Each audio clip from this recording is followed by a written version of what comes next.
su-aasha qawaani waxay tahay gabadhan daay waxay dhahday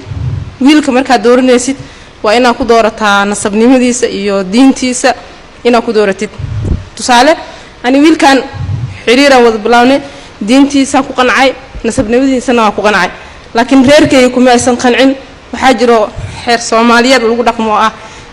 wiilkan baan waayo kala tusaale ama qabiil hebel oo ka soo jeeda anigana ma soo galo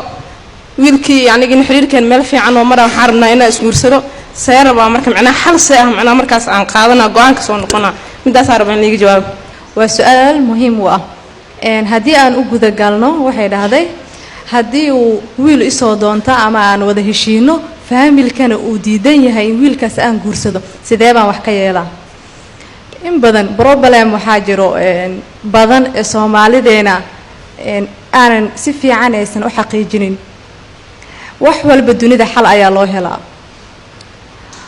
xalkana waxa ku raadin kartaa aqligaada kartidaada aqoontaada aad u leedahay dhanka diinta waalidkana waxaan aaminsanahay inay yihiin waxa ugu jilcan waalidiinta maxaa yeelay adiga waxaad ka soo dhaxbaxday calooshooda baarkooda ayaa tahay waxaad adiga doonaysaa in ay ku diidayaan ma aaminsani laakiin waxaad mar walba u baahan tahay wasiilada saxda aad qaabka aad ugu gudbin lahayd inay tahay wasiilo sax ah wiilkan mesela nasabkiisa ayaa duran nasabka haduu duran yahay qabiiladana ay jiraan ilaahayna uu yiri qabiilkana li tacaarafu waaye sax la isku doorta ma ahayn Soomahan shakhsiga aad dooranaysa adiga ayaa go'aan kale adiga ayaa nolosha iska leh hooyii aabo way kugu taageerayaan mar walba laakiin waxa loo baahan yahay adiga diiniyan qof dhisan hadii aad tahay waalidka inaad ku qancisaa maxaa yeelay qaal Allah subhanahu wa ta'ala muxuu leeyahay inna akramakum inda Allahi atqaakum ilaahay xaqiisa waxa karaamo kale oo laga aqoonsan yahay oo laga ictiraafsan yahay oo laga jecel yahay midka diinta leh midka taqwada leh ee ilaahay caabuda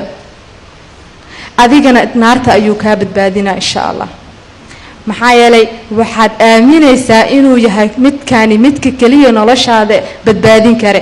qofka haduu taqwadiisa ay wanaagsan tahay ma aaminsani in reerkaada ay diidayaan maxaa yeelay wuxuu ba heestaaba xubkii kaliya ee wax walba lagu fahamsiin lahaa diinteena waa nasiixa waxaan aaminsanahay muslimiinta iska daayeen dadka gaalada ah ayaa lagu soo islaamiyaa Soomaha inta loo sheego wax walba loo sharaxo diinta inay fiican tahay waalid ku dhalay muslim ah ku soo barbaaray diinta yaqaana sidee bay ku noqon kartaa inuu diido ama uu diro nasab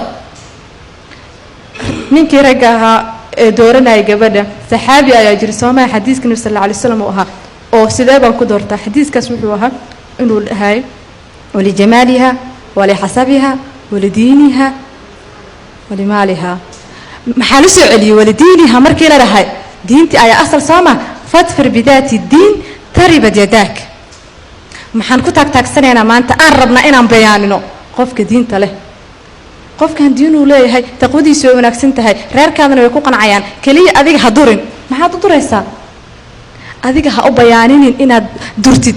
dadka durayaan hadalladooda mustaqbal miyay ku noqonayaan waa maya adiga jecel wiilkan adiga doortay waxaad u aragtaa inaad isfahmi kartaan noloshana waa tafaahum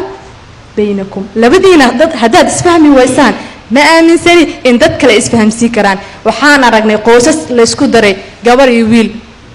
maalinta ugu horeysa ee qoyska uu gabadha soo doonanayo ama uu siinayo gabadha reerka kale isla faamiliga ah waa la wada faraxsan yahay meerkii waa la farxay gabadhii waa la gurugay ubad beedasho waa la farxay laakiin maxaa jiro problem Soomaalideena inta badan xalka problemka maraadiso sida xaqiiqda dhabtaana waxa la rabaa boqolkiiba 99.9 in xalka la raadiyo anagu maxaynu nahay cagsi boqolkiiba 99.9 waxaan raadinaa problemka ma raadino xalka waayo waxaan fiirinaa problemka waalidka wuxuu jecel yahay wax fiican adiga ayaa wax fiican ka dhigi kara qofka nafsigiisa haduun dimbi ayuu kuugu yahay qabiilka ilaahay wuxuu u soo saaray in la isku aqoonsado ee in la kala saarama ahayn shakhsiga adiga ayaa noloshaada iska go'aan ka qaado ma yahay mid ku farxad gelin kara ma yahay mid adiga noloshaada aad ku maareen karta ama aad nolol waad ku waari kartaan ma isfahmi kartaan ubadkiina barbaarin kartaan wadooyinka isla mari kartaan ee adag nolosha safar baa idin sugaya dunidana waa laga tagayaa xadiiska nabi sallallahu alayhi wasallam kun fi dunya ka'annaka qarib wa 'abir as-sabil aayadii maxay ahayd waxaan ku dabaqaynaa insha Allah anaga diinteena islaamka inama al-hayatu dunya la'ibun wa lahwun wa zinat waxaan ku soo gabagabeynaa insha Allah inaad fahamtaan